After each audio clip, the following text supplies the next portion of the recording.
Welcome to History Date Night, a World War II podcast covering the Second World War in chronological order, from the opening shots to final victory.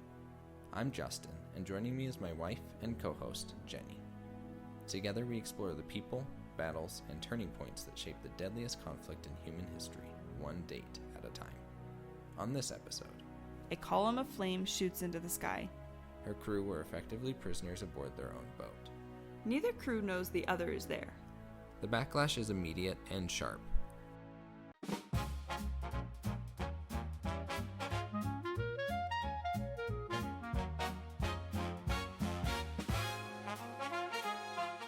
Welcome back to History Date Night.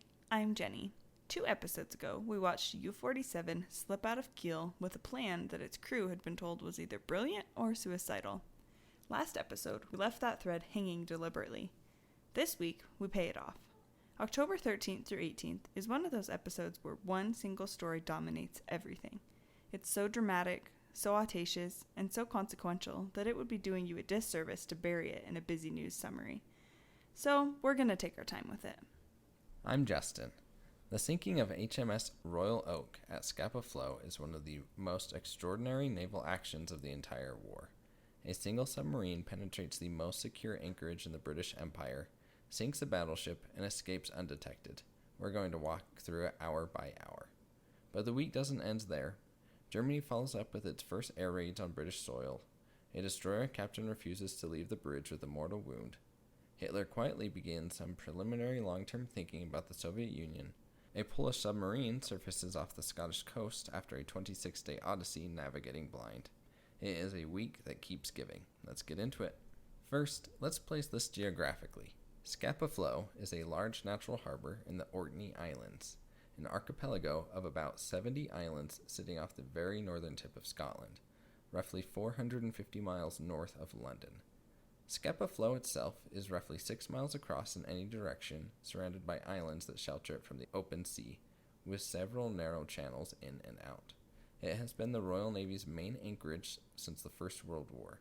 The entire home fleet shelters there. It is considered, or was considered, impregnable. The reason Germany knew there might be a weakness in its defenses is aerial reconnaissance. Photographs had revealed that one of the eastern entrances to the anchorage, a channel called Kirk Sound, was only partially blocked.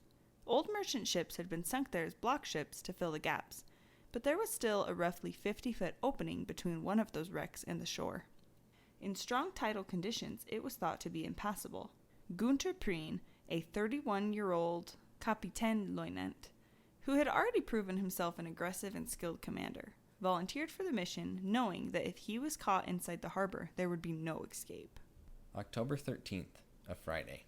U-47 has been making its way north for 5 days since leaving Kiel. By daytime on the 13th, Prien brings the submarine to rest on the seabed near the Orkney Islands, waiting for darkness. His crew knows what they're there for.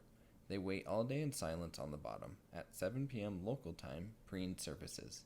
There is no moon, but the aurora borealis is active that night, the northern lights painting the sky in shifting greens and whites, bright enough to read by in places. For a submarine crew trying to move unseen, that is not good news, but Prien still continues. The current running through Kirk Sound is powerful enough that U-47 cannot safely navigate it submerged. The submarine has to stay on the surface as it threads through the channel. In the main anchorage of the British home fleet, with the northern lights overhead, Prien navigates the gap at roughly 1 a.m. on the 14th, avoiding the block ships by feet on one side, the rocky shore on the other, and comes through into the harbor. And then he looks around and finds that it's mostly empty. Much of the home fleet is out on patrol. There are only a handful of ships at anchor. Prien identifies 2 large shapes. One is HMS Royal Oak, an R-class 29,000-ton battleship, a veteran of the First World War, specifically of the Great Battle of Jutland in 1916. She is at anchor in the northern part of the harbor. At about 1 a.m., Prien fires a spread of 4 torpedoes. Only one hits, striking Royal Oak near the bow. The explosion is relatively minor. So minor that aboard the Royal Oak, officers initially assume it was an internal accident. A compressed airline perhaps. But an investigation party goes below. Prien, watching from the surface, is mystified that nothing more happened. He reloads. In the roughly 30 minutes that follow, Royal Oak is not cleared for action. No alarm is raised in the harbor. The Admiralty is not alerted. U-47 sits on the surface of the most secure anchorage in the British Empire and reloads its torpedo tubes without anyone noticing it is there. At about 1:16 a.m., Preen fires again, 3 torpedoes. All 3 hit. The effect is catastrophic. Royal Oak is struck amidships in rapid succession. Her magazines, the sealed compartments holding tons of ammunition and propellant, detonate. A column of flame shoots into the sky. The ship rolls to starboard. She capsizes and sinks in 13 minutes. Of Royal Oak's complement of roughly 1,200 men, 835 are killed. Many of them are boys. Royal Oak was carrying a large number of young sailors and boy seamen, some as young as 14 or 15, on what was considered a safe rear area posting. They are trapped below decks as the ship rolls. The water is cold. This is Orkney in October. The harbor is dark. There are no rescue ships immediately available because no one in the harbor yet understands what is happening. Survivors will later describe crawling out through portholes, swimming through burning fuel oil, and hearing the screams of men trapped below decks fade as the water rose. Preen turns U-47 around and navigates back out through Kirk Sound. He runs at full speed on the surface through the northern channel, pursued by a car. A car whose headlights have spotted the submarine's wake, but whose driver can do absolutely nothing useful. U-47 clears the harbor and escapes into the open ocean.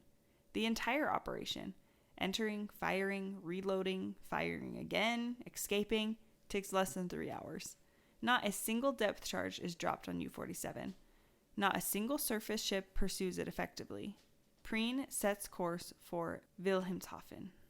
HMS Royal Oak and her 835 dead still lie in Scapa Flow today. The wreck is protected as an official war grave under British law. Royal Navy divers visit annually to lower a white ensign through the hatch to the deck in remembrance. The youngest victims were as young as 14, and they are still down there.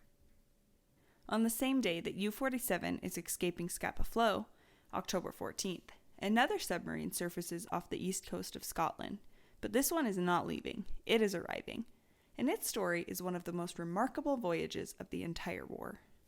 We first met the Polish submarine Orzel back in episode 3. She had been at sea when Germany invaded Poland, could not return to a Polish port, and then put into Tallinn, the capital of Estonia, on the southern shore of the coast of Finland, roughly 200 miles across the water from Helsinki. The Estonian authorities, under pressure from the German embassy, interned her. They confiscated her navigational charts, her ammunition, and her radio equipment. Her crew were effectively prisoners aboard their own boat. The crew overpowered the Estonian guards on the night of September 17th, the same day the Soviet Union invaded Poland from the east, cut the mooring lines, and took the submarine to sea. 2 Estonian guards were made prisoners aboard when she slipped out of harbor. The Estonian and German press declared those guards missing at sea. Captain Jan Grudzinski led them ashore in Sweden, providing them with clothing, money, and food for their journey home. The crew's reasoning was, those returning from the underworld deserve to travel first class only. Now here's the surprising part of this story. The Orzel has no navigational charts. They were all confiscated. She has no radio, also confiscated. She cannot identify herself to other vessels. So the only navigational aid she has is a list of lighthouse positions along the coast. Grudzinski decides he will use those lighthouses as waypoints and navigate the submarine home by dead reckoning. That's calculating the position from speed, heading, and elapsed time, without any external reference except the lighthouses blinking in the dark. The route is 1,500 miles through some of the most heavily patrolled waters in the world. She follows the Baltic coast, rounds the tip of Denmark, passes through the Skagerrak, the strait between Norway and Denmark connecting the Baltic to the North Sea, and enters the open North Sea. Without a working radio, she cannot transmit recognition signals. She comes under attack by British forces who mistake her for a German U-boat. She comes under attack by German forces who know exactly what she is. She dives and surfaces and just keeps going. After a 26-day odyssey, the Orzel reaches the east coast of Scotland. She lies on the seabed while her crew makes emergency repairs to the only radio they have. Then she surfaces and transmits a message in English. A Royal Navy destroyer comes out to meet her. The British are astonished.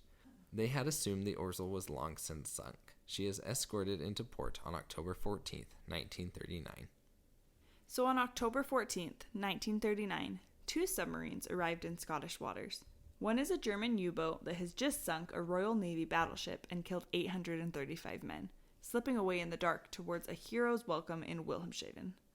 The other is a Polish submarine that has just completed a 26-day voyage through enemy-patrolled waters without charts, without radio, navigating by lighthouse, to bring her crew to safety and back into the fight. Neither crew knows the other is there.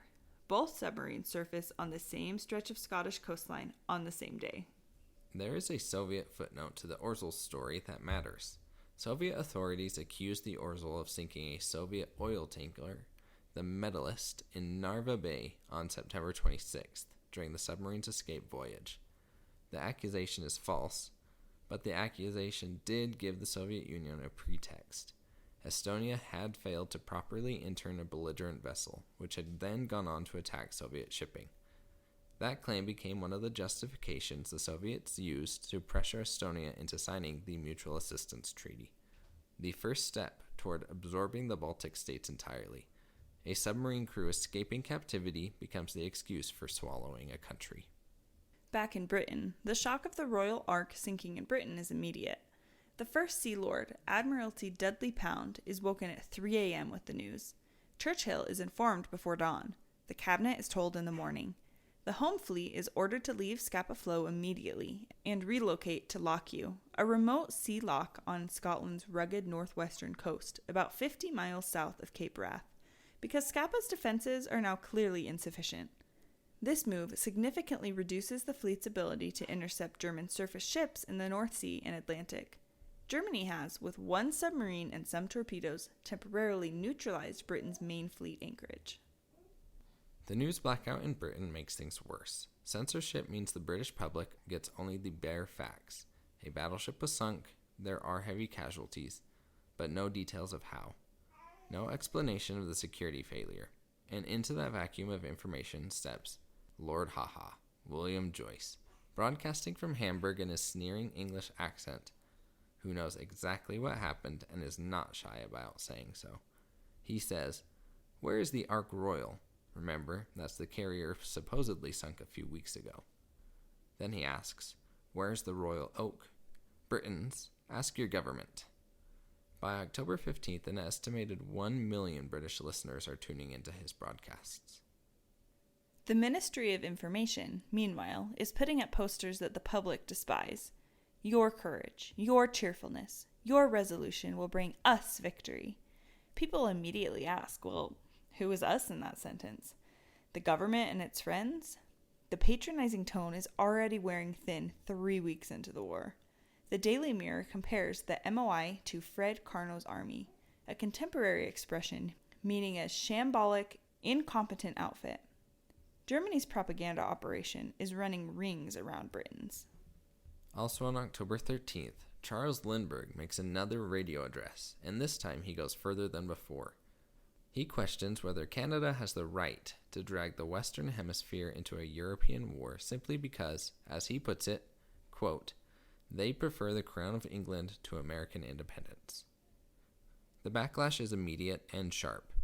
Canadian leaders flood Washington with protests. American newspaper editorialists call it, among other things, as fantastic in logic as it is bad in taste. Lindbergh tries to soften the blow by calling for Nazi and communist influence in America to be stamped out, as he says. But the damage is done. His credibility as a neutral voice on neutrality is evaporating. October 16th, a Monday. 2 days after Royal Oak sinks, Germany hits Britain again, this time from the air. 9 Junkers Ju-88 bombers of the Luftwaffe attacked British warships in the Firth of Forth. That's the large estuary in eastern Scotland where the Firth of Forth River meets the sea, roughly where Edinburgh sits on the southern bank.